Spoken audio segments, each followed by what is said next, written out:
ಜೀವನ ಎಂಬ ಈ ಸುಂದರ ಪ್ರಯಾಣದಲ್ಲಿ ನಿಮ್ಮ ಸಂಗಾತಿ ಈ ಜೀವನ ಜಾತ್ರೆ. ಎಲ್ಲರಿಗೂ ನಮಸ್ಕಾರ. ಭಗವದ್ಗೀತೆಯ ಮೊದಲ ಅಧ್ಯಾಯ, ಅರ್ಜುನನ ಮನೋಯುದ್ಧ. ನಿರಾಶೆಯಿಂದ ಜ್ಞಾನೋದಯದ ಕಡೆಗೆ. ಕುರುಕ್ಷೇತ್ರದ ಪವಿತ್ರ ಧರೆಯ ಮೇಲೆ ಪಾಂಡವರು ಮತ್ತು ಕೌರವರು ಮುಖಾಮುಖಿಯಾಗಿದ್ದರು. ಕುರುಕ್ಷೇತ್ರ ಎಂಬ ಆ ಯುದ್ಧ ಭೂಮಿ ಬರಿಯ ರಣರಂಗವಾಗಿರದೆ ಅದು ಮಾನವ ಮನಸ್ಸಿನ ಸಂಶಯ ಮತ್ತು ಧೈರ್ಯದ ಪರೀಕ್ಷಾ ವೇದಿಕೆಯಾಗಿತ್ತು. ಶ್ರೀಕೃಷ್ಣನ ಶಾಂತಿ ಪ್ರಯತ್ನ ವಿಫಲವಾದ ನಂತರ ಧರ್ಮದ ಹಕ್ಕಿಗಾಗಿ ಯುದ್ಧವೇ ಅನಿವಾರ್ಯವಾಗಿತ್ತು. ಬಿಳಿ ಕುದುರೆಗಳು ಎಳೆಯುವ ಭವ್ಯ ರಥದಲ್ಲಿ ಕೃಷ್ಣನು ಹಾಗೂ ಪಾಂಡವರ ಶೂರನಾದ ಅರ್ಜುನನ ಸಾರಥಿಯಾಗಿ ನಿಂತಿದ್ದನು. ಶಂಖ ನಾದಗಳು ಮೊಳಗಿದವು. ಅರ್ಜುನನು ತನ್ನ ದೇವದತ್ತವನ್ನು ಊದಿದನು. ಭೀಮನು ಪೌಂಡ್ರವನ್ನು ಘೋಷಿಸಿದನು. ಆ ನಾದಗಳು ಯುದ್ಧದ ಆರಂಭವನ್ನು ಸೂಚಿಸಿದವು. ಆದರೆ ಅರ್ಜುನನ ಮನಸ್ಸಿನಲ್ಲಿ ಇನ್ನೊಂದು ಯುದ್ಧವು ಶುರುವಾಯಿತು. ಅದು ಆತ್ಮ ಸಂಶಯದ ಯುದ್ಧ. ರಥವನ್ನು ಎರಡೂ ಸೈನ್ಯಗಳ ನಡುವೆ ನಿಲ್ಲಿಸು ಎಂದು ಅರ್ಜುನ ಹೇಳಿದನು. ಎದುರು ನೋಡಿದಾಗ ಅವನ ಕಣ್ಣುಗಳು ಕಂಪಿಸಿದವು. ಅಲ್ಲಿ ಅವನ ಗುರುಗಳು, ಹಿರಿಯರು, ಸ್ನೇಹಿತರು, ಸಂಬಂಧಿಕರು ಎಲ್ಲರೂ ನಿಂತಿದ್ದರು. ಕ್ಷಣ ಮಾತ್ರದಲ್ಲಿ ಅವನ ಕೈಯಲ್ಲಿದ್ದ ಗಾಂಡೀವವು ಜಾರಿತು. ಹೃದಯದ ತಾಳ ವೇಗವಾಯಿತು. ದೇಹದಲ್ಲಿ ದೌರ್ಬಲ್ಯವು ಮೂಡಿತು. ಅರ್ಜುನನು ಯೋಚಿಸಿದನು, ರಾಜ್ಯಕ್ಕಾಗಿ ಇವರೆಲ್ಲರನ್ನೂ ಹತ್ಯೆ ಮಾಡುವುದು ಧರ್ಮವೇ? ಜಯದ ಬೆಲೆ ಇಷ್ಟೊಂದು ಭಾರಿಯಾಗಿರಬೇಕೆ?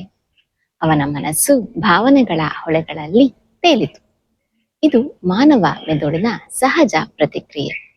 ಆತಂಕದ ಕ್ಷಣದಲ್ಲಿ ಭಯ ಕೇಂದ್ರವಾದ ಅಮಿಗ್ಡಲಾ ಸಕ್ರಿಯವಾಗುತ್ತದೆ. ತರ್ಕ ಮತ್ತು ಸ್ಪಷ್ಟತೆಯು ಕ್ಷೀಣವಾಗುತ್ತದೆ. ಜೀವನದಲ್ಲಿಯೂ ಹಾಗೆಯೇ ದೊಡ್ಡ ನಿರ್ಧಾರಗಳ ಮುನ್ನ ಭಾವನೆಗಳು ಬುದ್ಧಿಯನ್ನು ಮಸುಕಾಗಿಸುತ್ತವೆ. ಅವನ ನಿರಾಶೆಯು ಗಾಢವಾಯಿತು. ಆದರೆ ಇದೇ ಕ್ಷಣವೇ ಅವನ ಜೀವನದ ಮಹತ್ತರ ತಿರುವು ಬಂದಿತು. ಅವನು ತನ್ನ ಅಹಂಕಾರವನ್ನು ಬದಿಗಿಟ್ಟು ಕೃಷ್ಣನ ಕಡೆಗೆ ತಿರುಗಿ ಮಾರ್ಗದರ್ಶನವನ್ನು ಬೇಡಿಕೊಂಡನು. ಇದೇ ಜೀವನದ ಮೊದಲ ಪಾಠ. ಸಂಕಟದಲ್ಲಿ ಮಾರ್ಗದರ್ಶನವನ್ನು ಕೇಳುವುದು ದುರ್ಬಲತೆಯಲ್ಲ, ಅದು ಜ್ಞಾನೋದಯದ ಆರಂಭ. ಕೃಷ್ಣನು ಶಾಂತವಾಗಿ ಅವನಿಗೆ ತಿಳಿಸಿದನು, ನಿನ್ನ ಕರ್ತವ್ಯವನ್ನು ಅರಿತು ಫಲಾಸಕ್ತಿಯನ್ನು ತ್ಯಜಿಸಿ ಕಾರ್ಯನಿರ್ವಹಿಸು. ಈ ಉಪದೇಶವು ಕೇವಲ ಯುದ್ಧ ಭೂಮಿಗಷ್ಟೇ ಅಲ್ಲ, ಪ್ರತಿಯೊಬ್ಬರ ಜೀವನಕ್ಕೂ ಅನ್ವಯಿಸುತ್ತದೆ. ಫಲದ ಬಗ್ಗೆ ಅತಿಯಾಗಿ ಚಿಂತಿಸುವುದರಿಂದ ಒತ್ತಡವು ಹೆಚ್ಚುತ್ತದೆ. ಆದರೆ ಪ್ರತಿಕ್ರಿಯೆಯ ಮೇಲೆ ಗಮನ ಹರಿಸಿದಾಗ ಮೆದುಳಿನ ಕಾರ್ಯಕ್ಷಮತೆ, ಆತ್ಮವಿಶ್ವಾಸ ಮತ್ತು ಮನೋಸ್ಥೈರ್ಯಗಳು ವೃದ್ಧಿಯಾಗುತ್ತವೆ. ಅರ್ಜುನನು ಅರಿತುಕೊಂಡನು, ಯುದ್ಧವು ಹೊರಗೆ ಮಾತ್ರವಲ್ಲ, ಅದು ಒಳಗೆಯೂ ನಡೆಯುತ್ತದೆ. ಭಯ ಮತ್ತು ಧೈರ್ಯ, ಸಂಶಯ ಮತ್ತು ನಂಬಿಕೆ, ಇವುಗಳ ಮಧ್ಯೆ ನಡೆಯುವ ಅಂತರಂಗ ಸಮರವೇ ನಿಜವಾದ ಯುದ್ಧ. ಧೈರ್ಯ ಎಂದರೆ ಬಲವಿಲ್ಲದಿರುವುದು. ಭಯದ ಮಧ್ಯೆಯೂ ಧರ್ಮದ ದಾರಿಗೆ ನಿಲ್ಲುವುದು. ಅವನ ಕಣ್ಣುಗಳಲ್ಲಿ ಸ್ಪಷ್ಟತೆಯು ಮೂಡಿತು. ಗಾಂಡೀವವನ್ನು ಮರುಕೈಗೊಂಡನು. ನಿರಾಶೆಯ ಯೋಗವು ಜ್ಞಾನ ಯೋಗವಾಗಿ ಪರಿವರ್ತಿತವಾಯಿತು. ಸಂಕಷ್ಟವು ನಮ್ಮನ್ನು ಮುರಿಯಲು ಅಲ್ಲ, ರೂಪಿಸಲು ಬರುತ್ತದೆ. ಭಾವನೆಗಳ ಅಲೆಗಳ ನಡುವೆ ತಾಳ್ಮೆಯಿಂದ ತೀರ್ಮಾನಿಸಿದಾಗ ಜೀವನದ ದಿಕ್ಕು ಸ್ಪಷ್ಟವಾಗುತ್ತದೆ. ಕರ್ತವ್ಯ ನಿಷ್ಠೆಯು ವ್ಯಕ್ತಿಯನ್ನು ಮಹಾನ್ ಮಾಡುತ್ತದೆ. ಕುರುಕ್ಷೇತ್ರದ ರಣರಂಗದಲ್ಲಿ ನಿಂತ ಅರ್ಜುನನಂತೆ ನಮ್ಮ ಜೀವನದಲ್ಲಿಯೂ ಪ್ರತಿದಿನ ಸಣ್ಣ ದೊಡ್ಡ ಯುದ್ಧಗಳು ಎದುರಾಗುತ್ತವೆ. ನಿರಾಶೆಯ ಕ್ಷಣವೇ ನಮ್ಮ ಬೆಳವಣಿಗೆಯ ಆರಂಭವಾಗಬಹುದು.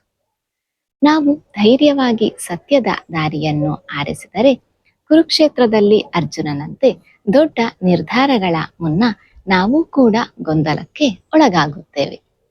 ಭಯ ಅಥವಾ ನಿರಾಶೆ ದುರ್ಬಲತೆ ಅಲ್ಲ, ಅದು ಮಾನವತ್ವದ ಲಕ್ಷಣ.